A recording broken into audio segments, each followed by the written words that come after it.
Assalamualaikum warahmatullahi wabarakatuh. Bismillah, alhamdulillah, wassalatu wassalamu ala rasulillah. Surat Ali Imran ayat ke-20. A'udzu billahi minasyaitonir rajim. Fa in hajjuka faqul aslamtu wajhiya lillahi wa manittaba'ani wa qul lilladzina utul kitaba wal ummiyina aslamtum fa in aslamu faqad ihtadaw wa in tawallaw fa innama 'alaikal balaghu wallahu basirum bil ibadi. Kemudian jika mereka mendebat kamu tentang kebenaran Islam, maka katakanlah, aku menyerahkan diriku kepada Allah Ta'ala dan demikian pula orang-orang yang mengikutiku. Dan katakanlah kepada orang-orang yang telah diberi Alkitab dan kepada orang-orang yang ummi, apakah kamu mau masuk Islam? Jika mereka masuk Islam, sesungguhnya mereka telah mendapatkan petunjuk. Dan jika mereka berpaling, maka kewajiban kamu hanyalah menyampaikan ayat-ayat Allah, dan Allah Maha melihat akan hamba-hambanya. Berhubung surat Ali Imran ayat ke-20 ini cukup panjang, maka kita membaginya ke dalam dua pembahasan.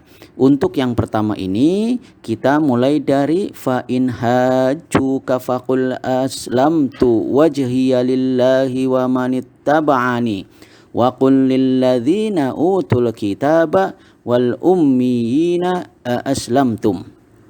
Baiklah, kita mulai. Pertama, kita membahas jumlah atau kalimat fa in hajjuka faqul aslamtu wajhiya lillahi wa manittaba'an.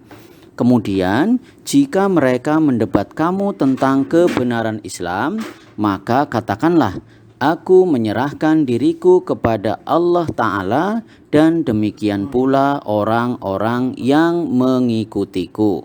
Kalau kita perhatikan, maka konteks kalimat ataupun struktur kalimat yang sedang akan kita bahas ini, dia mengikuti ketentuan dari uslub syarat, di mana ada adat syarat, ada jawab syarat, dan juga tentunya diawali dengan fiil syarat tadi ya. Jadi ada adat syarat, ada fiil syarat, dan juga ada jawab syaratnya yang dalam hal ini diawali dengan fa robitoh, jawab syaratnya ya. Jadi kalau kita katakan di dalam bahasa Indonesia, maka susunan kalimat ini memenuhi ketentuan kalimat jika, maka. Maka di sini ya yang putih ini. Kemudian jika mereka mendebat kamu tentang kebenaran Islam, maka ya. Jadi ini namanya uslub syarat.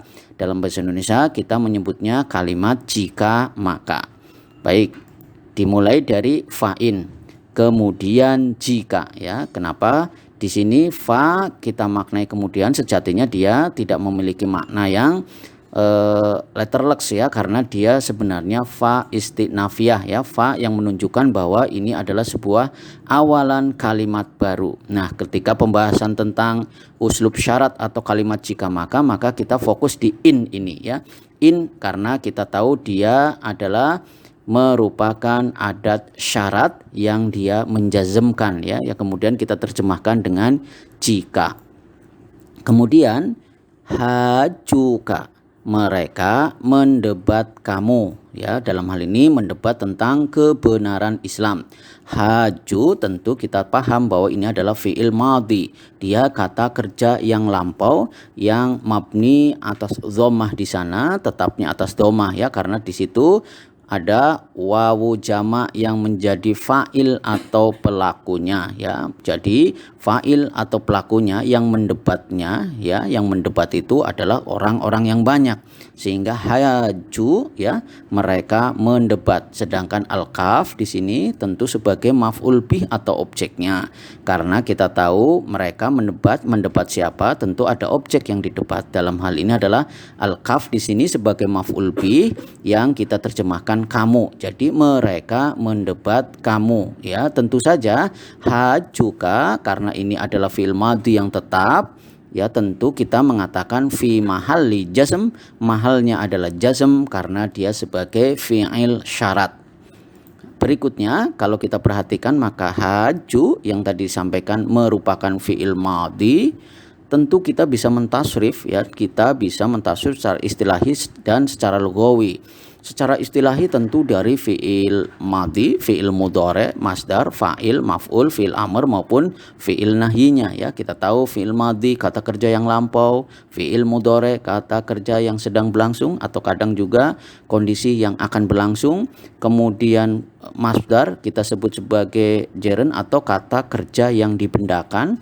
Kemudian ada fa'il sebagai pelaku, maf'ul objek yang dikenai pekerjaan, kemudian ada fi'il amr yang kita kenal sebagai kata kerja perintah, dan juga fi'il nahi atau disebut sebagai kata kerja larangan. Maka di sini dari haja, yuhaju, muhajatan, muhajjin, muhajan, ya, muhajun, muhajan, hajja, la tuhajja.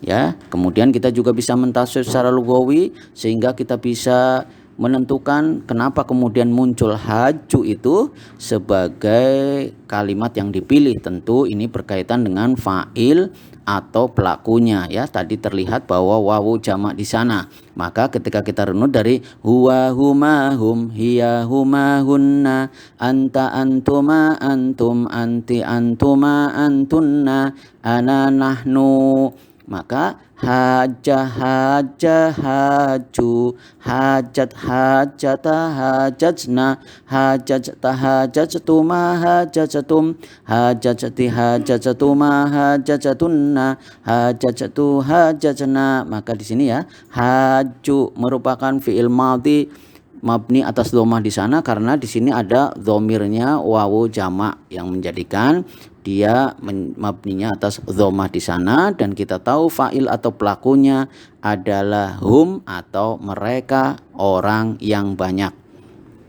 Berikutnya adalah faqul, maka katakanlah. Ya, tentu saja tadi kita sedang berbicara tentang kalimat jika maka, uslub syarat. Kita sudah ketemu dengan adat syarat, ketemu dengan fi'il syarat, maka kita melanjutkan dengan jawab syaratnya. Ya, berhubung ini jawab syaratnya dipenuhi dengan fi'il amr, maka muncul apa yang kita sebut sebagai fa rabithah jawab syarat, ya.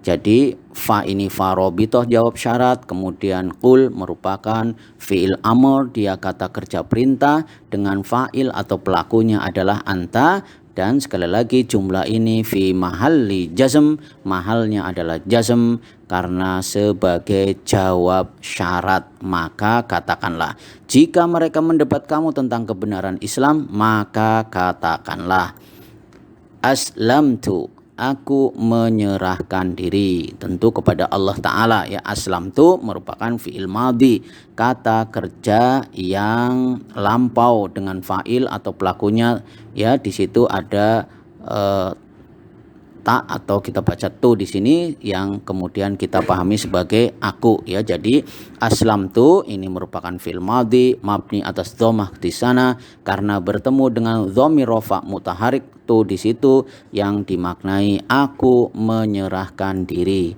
ya. Aslamtu merupakan fi'il madhi sebagaimana tadi disampaikan.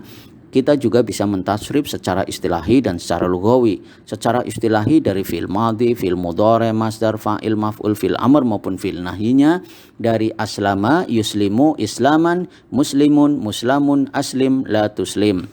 Dan bagaimana sampai kepada aslamtu?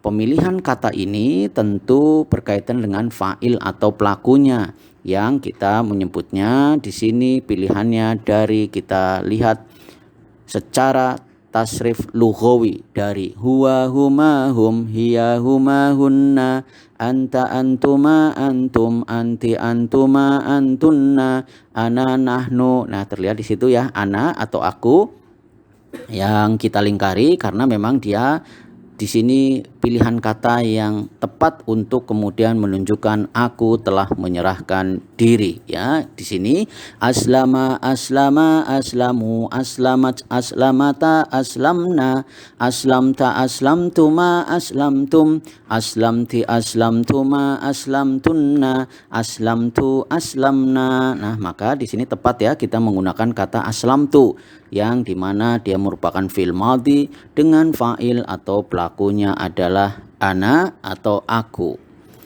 Berikutnya wajahia, di sini diterjemahkan wajahku atau diriku ya, menyerahkan diriku. Wajhiyat merupakan maf'ul bih, dia tentu objek dan maf'ul bih masuk dalam mansubatul asma.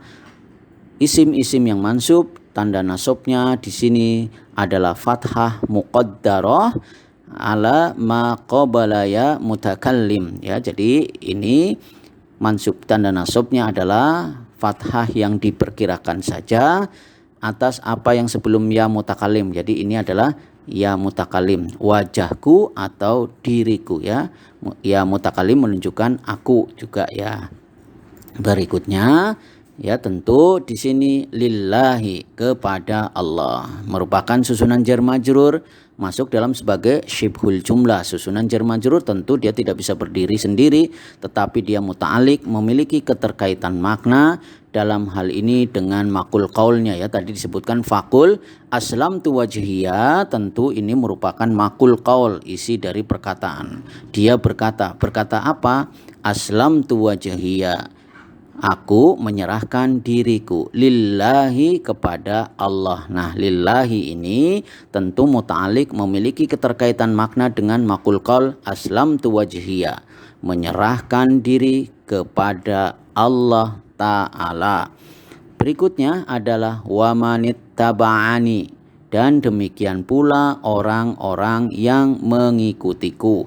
Wa di sini adalah wawu atof, menunjukkan pasti ini ada keterkaitannya, tentu maktuf ala yang sebelumnya ya, maktuf ala man ya, ala man. Jadi siapa saja termasuk ya, termasuk juga orang-orang yang mengikuti ya, di mana ya wawunya wawu atof. Oh ya, di sini man ya, man ini merupakan ya, tadi salah sebut, wa ini wawu atof ya, kita ulangi, wawunya wawu atof, man tentu merupakan isim mausul, dia kita sebut kata hubung, yang kemudian man ini maktuf ala ta ya, jadi maktufnya ala ta fi aslamtu, jadi dia maktuf kepada aku ya, bukan maktuf kepada man, tadi salah, mannya maktuf kepada aku. Jadi aku menyerahkan diriku dan orang-orang juga menyerahkan ya, maksudnya seperti itu.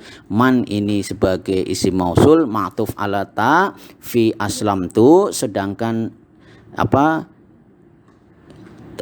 taba'ani ya, ittaba'ani merupakan fi'il madhi ya. Ittaba'a merupakan fi'il madhi mabni alal fathi, tetapnya atas fathah di sana, dengan nun di sana, nun untuk ya wikoyah. Jadi nunnya nun wikoyah yang menunjukkan juga makna aku ya. Sedangkan di sini ya-nya tidak terlihat ya, mahdhuf fi mahalli nasbin, mahalnya adalah nasab sebagai maf'ul bih ya, karena ada nun wikoyah ini. Tentu sejatinya ada ya yang menunjukkan di mana sebagai maf'ul bih atau objek. Dan ittaba'ani, ittaba tentu merupakan silah mausul dari man ya, wa manit taba'ani, dan demikian pula orang-orang yang mengikutiku. Ittaba'a tadi disebut sebagai fi'il madhi, kita bisa mentasrif secara istilahi dan secara lugawi. Secara istilahi dari fi'il madhi, fi'il mudhari, masdar, fa'il, maf'ul, fi'il amr maupun fi'il nahyinya dari ittaba'a, yattabi'u, ittiba'an, muttabi'un, muttaba'un, ittabi' la tattabi'.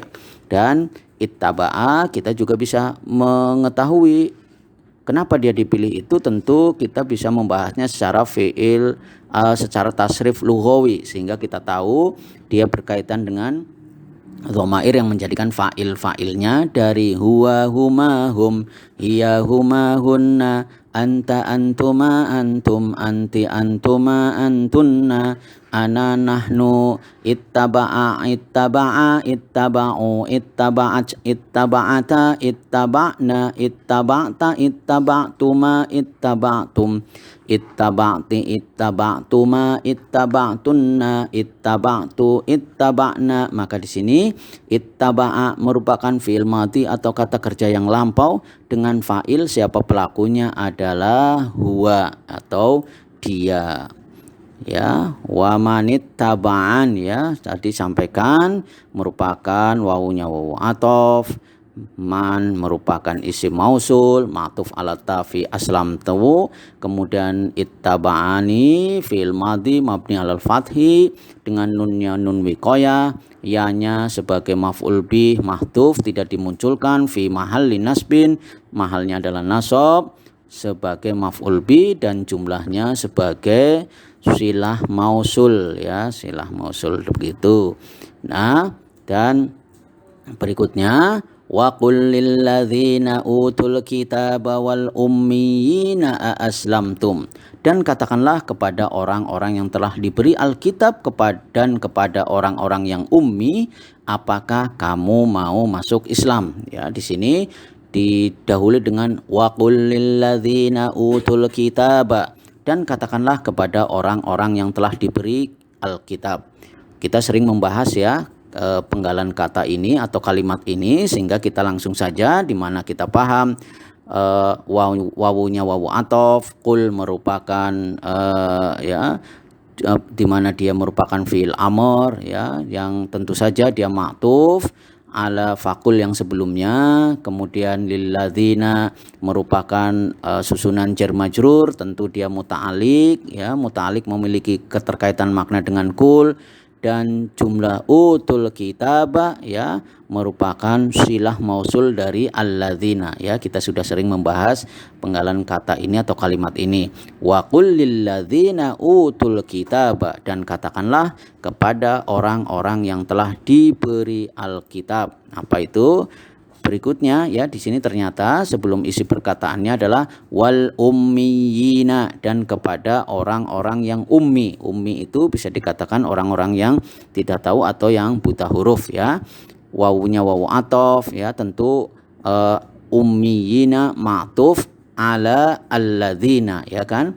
Jadi ma'tuf dia ngikut, dia tabi ya, dia ngikut kepada alladzina, karena alladzina merupakan fi mahalli jar karena didahului dengan li, maka di sini ummiyina juga merupakan isim yang majrur ya, karena tapi dia ngikut dengan lilladzina tadi, dan tanda jarnya adalah dengan ya. Kenapa? Karena dia masuk dalam jamak mudzakar salim. Wal ummiyina, dan kepada orang-orang yang ummi. Apa yang dikatakan adalah aslamtum, apakah kamu mau masuk Islam ya.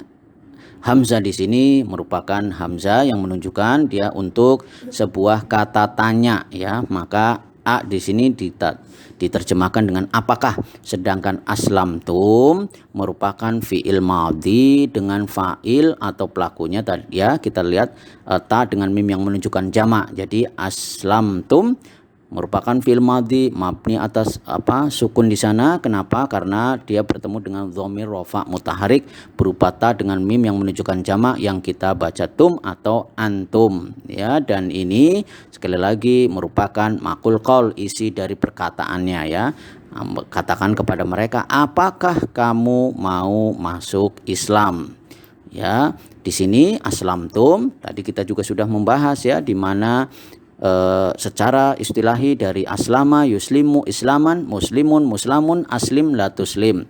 Dan ketika kita mentasrif secara lughawi tentu dari huwa huma hum hiya huma hunna anta antuma antum anti antuma antunna ana nahnu aslama aslama aslamu aslamat aslamata aslamna aslamta aslamtuma aslamtum aslamti aslamtuma aslamtunna aslamtu aslamna ya. Di sini aslamtum merupakan fi'il madhi dengan fa'il, pelakunya adalah antum atau kalian semua. Nah, cukup demikian dan dilanjutkan nanti insya Allah di pertemuan berikutnya adalah fa in hajjuka faqul aslamtu wajhiya lillahi ya. Di sini ya. Di sini kita secara ringkas di bagian pertama maksudnya ya kita sampaikan fa in hajjuka faqul aslamtu wajhiya lillahi wa manittaba'ani. Kemudian jika mereka mendebat kamu tentang kebenaran Islam, maka katakanlah aku menyerahkan diriku kepada Allah dan demikian pula orang-orang yang mengikutiku. Wa qul lil ladzina utul kitaba wal ummiyina aslamtum. Dan katakanlah kepada orang-orang yang telah diberi Alkitab dan kepada orang-orang yang ummi, apakah kamu mau masuk Islam? Ya, demikian pembahasan di bagian pertama. Berikutnya nanti akan kita lanjutkan di bagian kedua di surat Ali Imran ayat ke-20 ini. Semoga Allah memberikan rahmatnya kepada kita semuanya. Subhanakallahumma wa bihamdika asyhadu an la ilaha illa anta wastaghfiruka wa atubu ilaik. Wassalamualaikum warahmatullahi wabarakatuh.